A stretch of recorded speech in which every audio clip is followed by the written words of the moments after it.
welcome back to Inafik. Ting! Just me and you.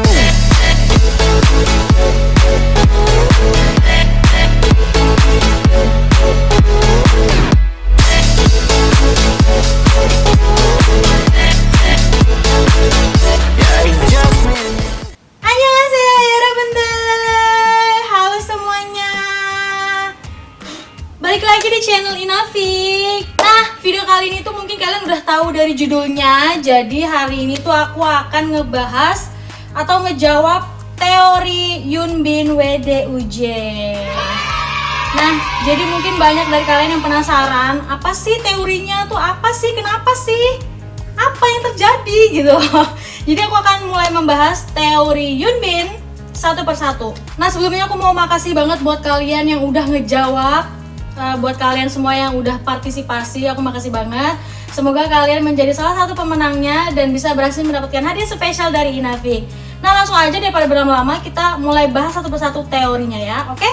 Nah, di episode WDUJ dari 1 sampai 32 atau last episode, itu aku nggak banyak menampilkan sosok Yunbin ya. Jadi Yunbin tuh cuma kayak sekilas, nanti sekalinya ada dialognya tuh cuma sedikit gitu. Nah, sebenarnya semua itu bukan tanpa sebab, karena sebenarnya Yunbin itu sebenarnya di episode WDUJ itu antara ada dan tiada sebenarnya. Sebelumnya aku udah pernah bikin yang kayak gini, itu di Remember Me, kalau kalian masih ingat. Sosok Jungkook yang sebenarnya itu yang biasa dilihat sama manusia, ternyata sebenarnya dia arwah. Nah, itu teori itu aku pakai lagi di sini untuk bikin sosok Yunbin itu kayak misterius gitu. Jadi sebenarnya Yunbin itu sebenarnya ya seperti sosok Jungkook, antara ada dan tiada. Sebenarnya sosoknya itu bisa dibilang ada tapi nggak ada sebenarnya gitu. Nah, jadi banyak scene-nya dia itu yang nggak banyak omong, terus kayak cuma ngelirik manja gitu. Tapi mungkin banyak dari kalian yang aku baca komen-komennya itu pada bilang Yunbin itu suka sama Tisa. Sebenarnya enggak, guys. Nah, semua itu dijelaskan di WDUJ special episode yang nggak pernah dijelaskan sebelumnya. Jadi ada 2 bayi kembar, itu sudah pasti adalah Tisa dan kembarannya siapa? Yaitu adalah Yunbin. Jadi sebenarnya Tisa dan Yunbin itu adalah saudara kembar. Jadi Yunbin lebih dulu lahir, kemudian beberapa menit kemudian Tisa. Nah, terus di scene selanjutnya itu terus tiba-tiba ada sosok laki-laki yang kayak tergesa-gesa gitu manggil ibunya Oma gitu. Dan sebenarnya yang dipanggil Oma itu adalah sebenarnya neneknya Tisa dan Yunbin, itu yang merawat Tisa.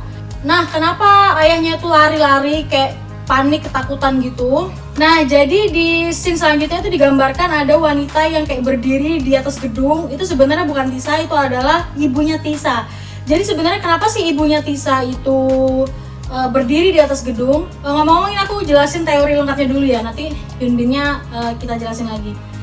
Jadi kenapa dia berdiri di atas gedung itu, sebenarnya mamanya Tisa itu dijelaskan kayak di masa lalunya.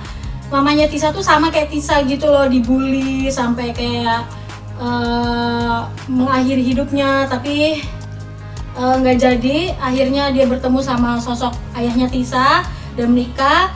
Dan setelah lahir itu Yunbin lahir lebih dulu, tapi ya Yunbin dinyatakan meninggal oleh dokter. Nah, makanya kenapa ayahnya tuh panik banget ngasih tahu ke mamanya itu ya karena dokter sudah menyatakan Yunbin itu meninggal. Jadi hanya tinggal Tisa begitu.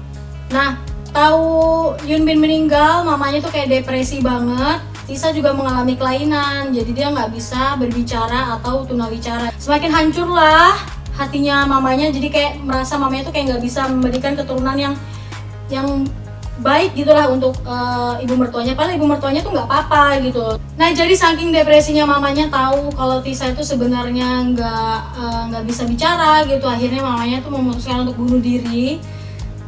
Ya, bunuh diri, lompat dari atas gedung. Terulang lagi yang dulu dia hampir bunuh diri juga yang waktu sekolah, dan akhirnya dia benar-benar memutuskan untuk bunuh diri mamanya. Dan ayahnya pun tahu mamanya bunuh diri, akhirnya ikutan depresi juga, akhirnya pergi meninggalkan Tisa dan keluarganya. Pokoknya dikisahkan, pokoknya tiba-tiba nggak tahu aja ayahnya kemana gitu.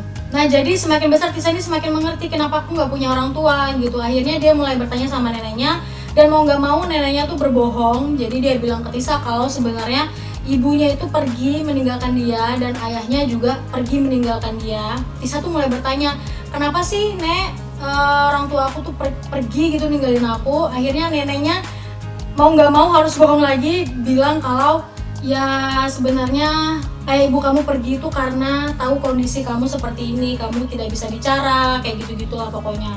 Karena prinsipnya neneknya tuh kayak gini, lebih baik Tisa itu membenci orang tuanya, lebih baik dia tuh taunya tuh ibunya tuh nggak sayang sama dia gitu, akhirnya membuat dia benci, tapi dia masih tahu kalau sosok ibunya, ayahnya tuh sebenarnya masih ada, daripada dia harus sedih karena tahu ayah ibunya tuh udah nggak ada, maksudnya apalagi ibunya sudah meninggal gitu. Jadi lebih baik neneknya tuh tahu Tisa tuh marah daripada sedih gitu, karena neneknya tuh nggak mau memperburuk keadaan gitu. Udah Tisa seperti itu ya kondisinya, akhirnya dia nanti bakal menyalahkan dirinya sendiri, jadi dia nggak mau memperburuk suasana gitu ya. Neneknya udah tahu kondisinya seperti itu, jadi dia nggak mau tambah bikin Tisa sedih karena tahu mamanya itu udah meninggal gitu loh. Ya jadi seperti itu. Jadi dia ceritanya ke Tisa itu kalau ibunya tuh pergi dari rumah dan ayahnya juga pergi mencari ibunya dan nggak pulang-pulang sampai sekarang. Padahal sebenarnya ibunya tuh sudah meninggal dan ayahnya juga pergi dari rumah nggak tahu kemana.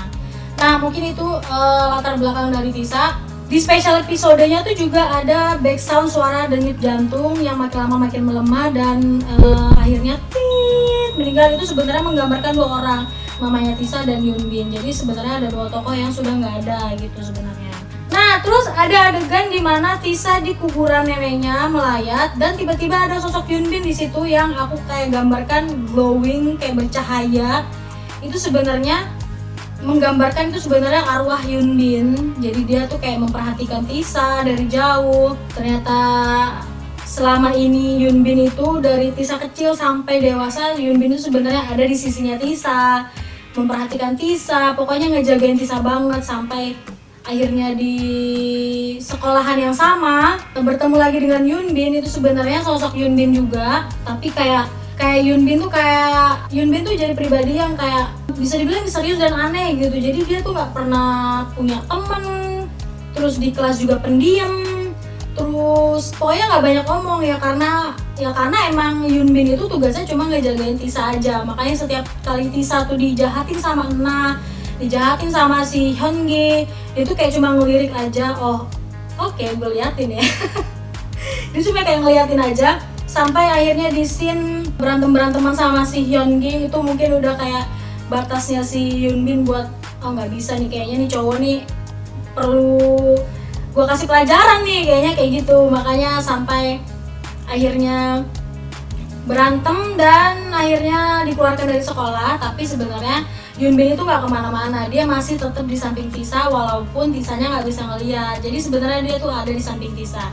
Nah itu ngejawab teori siapakah Yunbin. Jadi Yunbin itu adalah saudara kembarnya Tisa yang sudah lama meninggal waktu lahir dan menjadi malaikat penjaga Tisa selama Tisa hidup. Terus apa yang terjadi yaitu tadi dia sebenarnya adalah saudara kembarnya Tisa. Yang terjadi sama dia adalah meninggal dari kecil, nyawanya kayak nggak bisa diselamatkan gitu, dan akhirnya dia menjadi malaikat penjaga Tisa yang selalu ngejagain Tisa dari kecil sampai dia dewasa. Bahkan waktu di launching bukunya Tisa, dia menyebutkan Tisa tuh sampai dia besar pun dia tuh nggak tahu sebenarnya Yunbin tuh adalah sosok kakaknya gitu, maksudnya saudara kembarnya juga gitu.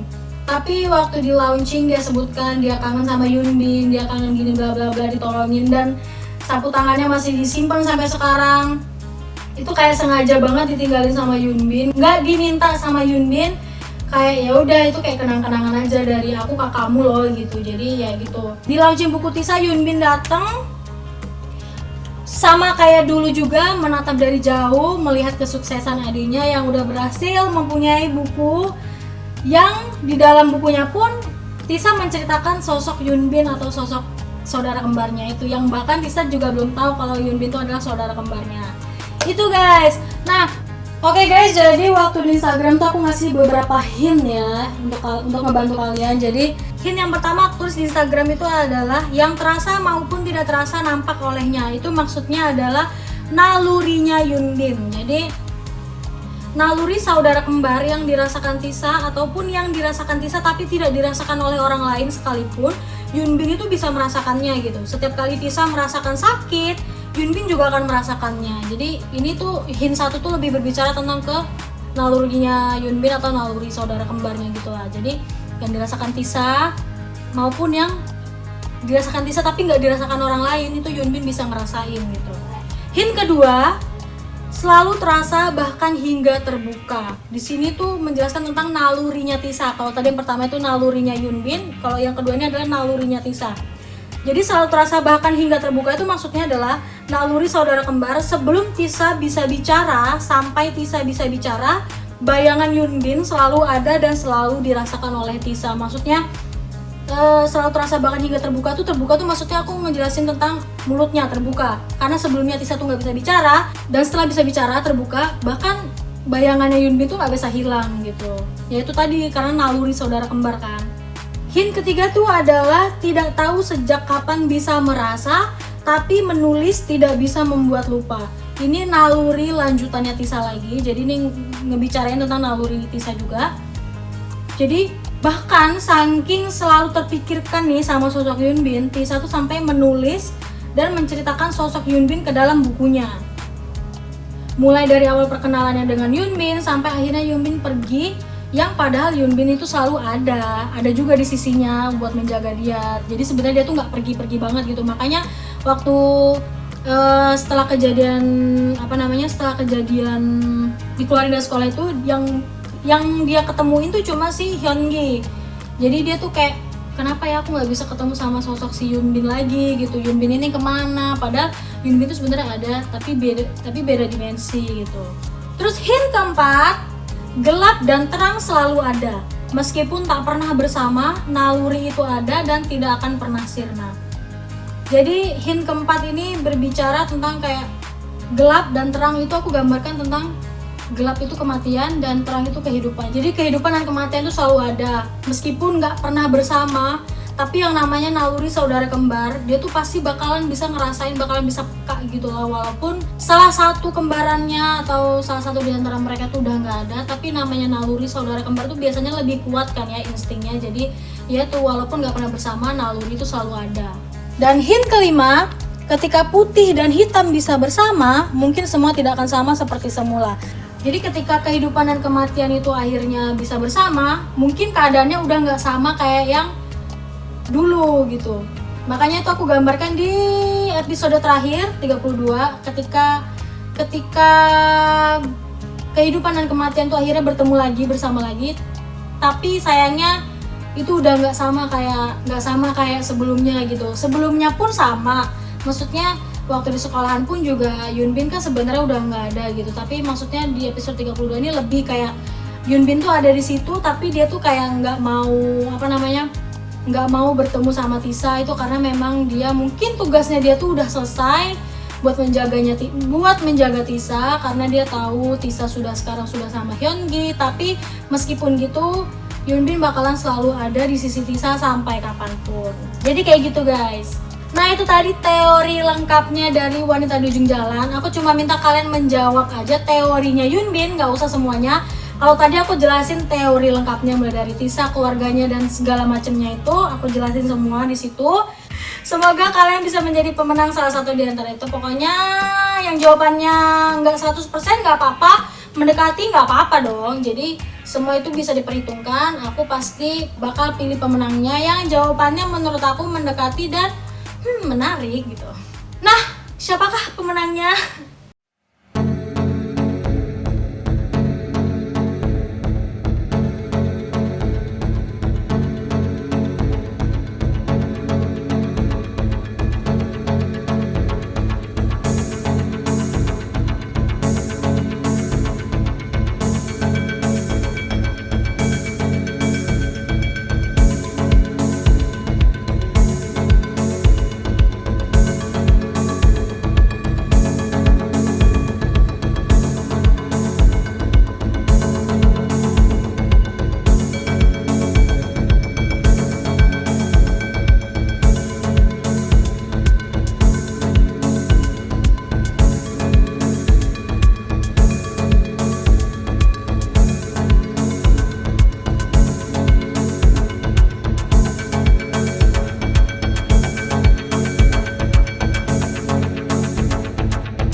gimana?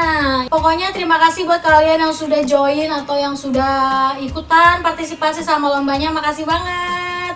Jadi mungkin segitu dulu guys video dari aku kali ini.